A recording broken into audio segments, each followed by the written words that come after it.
Hola amigos queridos, ¿qué tal? Extrañados quizás un poco por lo que veis aquí a mi alrededor. Bueno, si habéis estado en alguna de las conversaciones y meditaciones anteriores, no os llamará tanto la atención.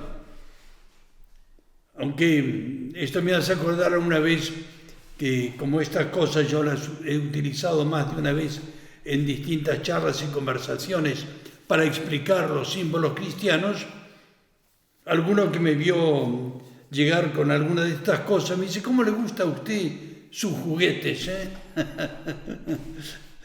Mi primera reacción hubiera sido: ¿qué dice? ¡Qué barbaridad!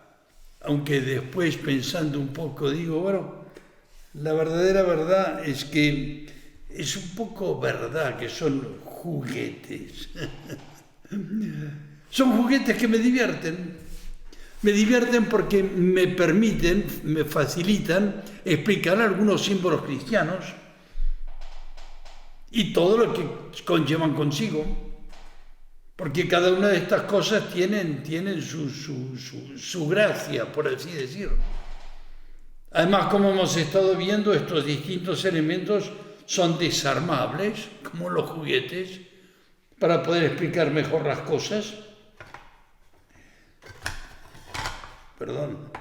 Y no solo eso, también esto es desarmable. Nada menos que el propiciatorio símbolo de Jesucristo. Y todavía aquí tenemos los sacerdotes y los levitas llevando el arca de la alianza. Y también esto es divertido porque esto también se desmonta, claro. Aquí vemos los sacerdotes llevando el arca de la alianza y aquí se separa el arca de la alianza. Esta es el arca de la alianza. Bueno, es esta el arca de la alianza.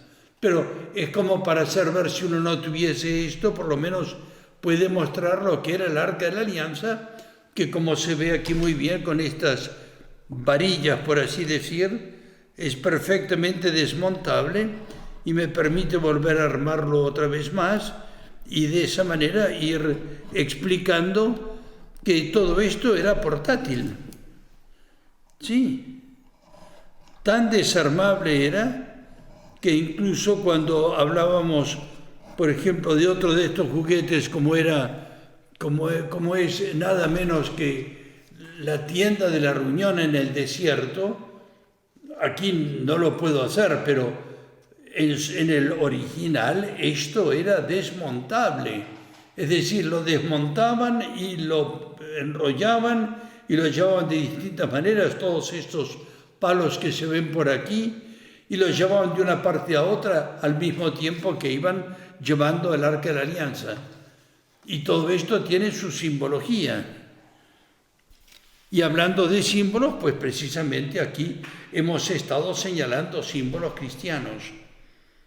Y a ese propósito también hay que decir que lo tengo en algún lado, sí, ya lo trataremos de ver, un libro apasionante que se llama Los símbolos cristianos.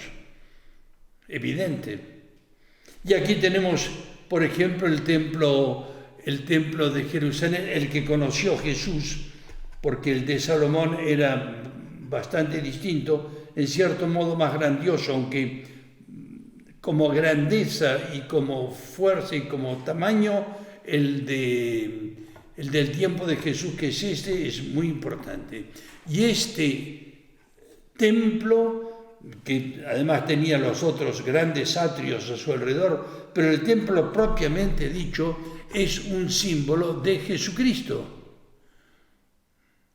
Y dentro de allí estaba precisamente el arca de la alianza, que es un símbolo de Cristo, que entre paréntesis, cuando Jesús vivió en el lugar santo de los santos, no había nada, porque el arca de la alianza había sido robada por Nabucodonosor en tiempo de la cautividad de Babilonia y había desaparecido, y ellos consideraban que no se podía hacer de nuevo el arca de la alianza, porque era un símbolo, digamos, innegable, pero tenía que ser ese. No se podía hacer una imitación del arca de la alianza. Y como había ocurrido ya en tiempo de la guerra con los filisteos, que una vez la habían robado y les había ido tan mal que lo pusieron sobre un carro con una yunta de bueyes y lo llevaron y fue solo a Jerusalén, y de pronto apareció un carro con el arca de la alianza y todo el pueblo quedó maravillado porque el Señor venía a estar con su pueblo después de haber perdido la guerra, pero el arca de la alianza volvía a estar allí. Y entonces se esperaba que también aparecería el arca de la alianza. Y el arca de la alianza vino. Vino a los suyos y los suyos no la recibieron, no la reconocieron, porque ellos no reconocieron, no se dieron cuenta o no lo quisieron creer, más bien esto, de que Jesús era el arca de la alianza. Y también el arca de la alianza es un símbolo de María, perfectamente conocido, y que lo decimos en las letanías: María, arca de la alianza, ruega por nosotros. Y así podríamos seguir hablando inmensamente. Claro, hablamos de precisamente el arca de la alianza que está aquí. Era un cofre de madera de acacia enchapado en oro que tenía dentro de sí mismo, tenía las tablas de la ley. Es decir, un cofre de oro que tenía dentro la palabra de Dios. Pero eso no es solamente una cosa, sino que es una persona, es María, es una mujer que tenía dentro de sí la palabra de Dios. Y entonces es un simbolismo impresionante. Por algo se la llevaba o se la lleva en procesión, como arca de la alianza que es. Y así nos vamos encontrando con muchísimos significados que son hermosísimos en todo lo referente a la simbología de las cosas que nos van acercando, sobre todo, ¿sabéis aquí? A la Eucaristía. Porque también dentro del arca de la alianza había una muestra del maná con el cual se habían alimentado en el desierto. Además estaba la vara de Aarón sobre el sacerdocio levítico, que también tenía para ellos muchísima importancia. Y así nos encontramos con estos símbolos continuos y frecuentes que nos van demostrando qué sentido tienen las cosas. Y comentábamos precisamente, hablando de la Semana Santa, que una de las cosas que la caracteriza es justamente las procesiones. Las procesiones de Semana Santa, representadas también aquí por esta procesión, llevando el arca de la alianza, que es llevando a Jesucristo, las procesiones del Nazareno, el gran poder, o la Macarena, también María es llevada de esa manera en procesión, y es una simbología que tiene muchísimo sentido. Es decir, la procesión nos hace ver que somos peregrinos, y el ser peregrino es todavía un símbolo importantísimo. Se ve muy bien leyendo a San Ignacio, que al mismo tiempo, en el principio fundamento, nos da un poco las pautas de cómo ser peregrino. Peregrino es aquel que camina, pero que camina con lo justo. Lleva, por así decir, en su mochila, lleva lo justo de lo que necesita. No debe llevar más, porque si no, la mochila se hace muy pesada. Cualquiera que haya viajado a Santiago de Compostela sabe muy bien lo que estamos diciendo. Pero no solamente no debe llevar demasiado porque es muy pesado, debe llevar también lo necesario para comer, porque si no tampoco puede llevar. San Ignacio esto lo llama el tanto cuanto. Debo tomar las cosas no como fines, sino como medios. Si las tomo como medios, entonces las uso en la medida en que me sirve y las dejo en la medida en que no me sirve. Un caminante debe dejar muchas cosas. Y sabéis una cosa, en esta pandemia que estamos viviendo, nos estamos dando cuenta de que tenemos demasiadas cosas y estamos viviendo en estos días con mucho menos de lo habitual. Y se puede vivir igual, ¿eh? Sí. Y así es como todos estos símbolos nos van acercando al Señor y nos van acercando también al sentido de la Semana Santa, a lo que significa este camino hacia Dios. porque la peregrinación de la cual hablamos es un camino con Dios y hacia Dios, porque venimos de Dios, con Él vamos y hacia Él nos dirigimos. Y así es como la simbología cristiana es un lenguaje que va más allá de las palabras. Y es muy interesante darnos cuenta cómo estamos rodeados de símbolos. Lo que pasa es que hay que darse cuenta de ello y no tomarlos solamente como juguetes para divertirse, aunque a veces también es hermoso, es divertido descubrir la imaginación de Dios en las cosas que hace para todos nosotros. Y así podríamos seguir hablando de los símbolos que, por ejemplo, están representados para los primeros cristianos a través de lo que se llaman los graffiti, ¿sí? ¿Sabéis que, por ejemplo, lo que pasaba con un cristiano, cómo se identificaba? Hoy en día nosotros llevamos una identificación. Aquí tengo una cruz que me identifica como sacerdote, como también, como digo yo, la matrícula de cura. Pero ellos no tenían que llevar símbolos. Más aún, llevar símbolo cristiano era un delito en los momentos de las persecuciones. Y entonces, ¿cómo hacían ellos para manifestarse? Cuando entraban en un pueblo y no sabían con quién se iba a encontrar, venía como vienen los peregrinos, normalmente con un cayado en la mano, y se ponía a hablar con el primero que encontraba, con una persona, y entonces le preguntaba un poco sobre el pueblo, dónde podía ir, dónde podría haber una posada. Iban conversando así y el otro le explicaba y le diría algunas cosas del pueblo, y él de una manera muy, por así decir, como escondida, sin que el otro se diera cuenta, en el suelo con su cayado estaba haciendo un dibujo. Lo podría hacer yo aquí, el dibujo de lo que era un símbolo clásico. Con la punta del cayado hacía en el suelo un dibujo de este tipo. Mira qué simple. No sé si llegáis a verlo. Y aquí le ponía todavía un puntito. ¿Sabéis qué significa esto, verdad? Un pez. Un pez porque resulta que además en griego, la lengua que hablaban ellos, el ichthus. Ichthus es un pez y al mismo tiempo es un símbolo de Jesús, Salvador del mundo. Y entonces cuando el otro estaba hablando, si no era cristiano, no le decía nada. Le parecía que estaba haciendo un garabato en el suelo sin ninguna significación. Pero si era cristiano, lo miraba y le decía, ah, tú también. Oye, te llevo a la comunidad. Porque él no le podía preguntar dónde están los cristianos, pero sí podía hacer ese símbolo en el suelo que lo identificaba y le hacía ver quién era. Y así es como los símbolos cristianos fueron apareciendo muchos. Otro símbolo muy típico, parecido también al ichthus griego, era el otro símbolo que era precisamente también en griego este símbolo, la ji y la ro. La ji y la ro, que significa Cristo, Jesucristo. Y eso también era una forma, ya un símbolo algo más elaborado sobre quién era Jesús.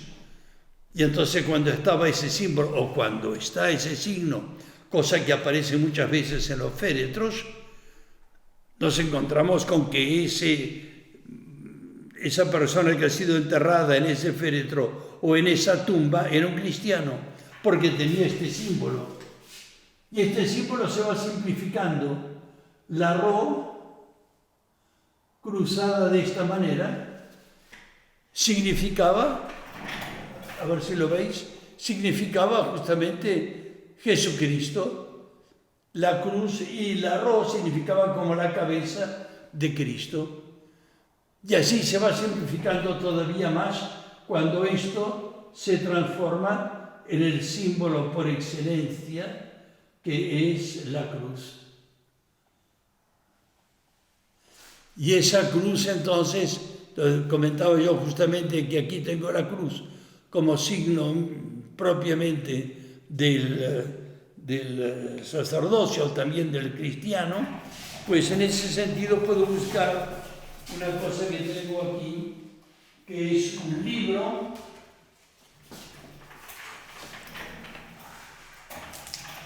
un libro que se llama Los símbolos cristianos. Uy, aquí hay para llenarse de información y de muchísimas cosas, y lo primero que hace el libro es reflejar y explicar el sentido que tiene las imágenes para el pueblo de Dios. Porque las imágenes en los tiempos antiguos habían sido prohibidas. En realidad los graffiti todavía no son imágenes propiamente dicho, pero como símbolos tenían algo, pero los cristianos no tienen problema. ¿Por qué?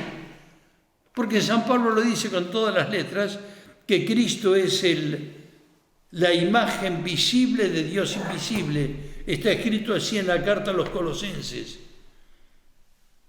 Y así nos encontramos aquí con que hay todo tipo de cosas. Una cosa interesante que os he mostrado antes también es el shofar, es un cuerno que era como el símbolo de la llamada de Dios cuando iban delante de las procesiones. Es lo que lleva delante el que está aquí guiando la procesión, y el shofar era una forma de corneta, o si querés decir trompeta, como para anunciar el signo de Dios. Y esos sonidos eran una llamada de Dios. Y esto también entre los cristianos sigue existiendo, no con esta forma, ni exactamente con ese sonido, aunque también la trompeta sigue valiendo, pero por ejemplo es el sentido de la campana. Aquí traigo una campana mínima, pero que tiene un sentido muy grande, porque hasta las inmensas campanas que encontramos en las grandes basílicas son todas simbólicas. Este sonido, claro, es muy sereno. Esto puede aumentarse y multiplicarse en distintos tonos. Esto en la misa representa la elevación, el momento mismo de la consagración, y se lo utiliza muchísimo.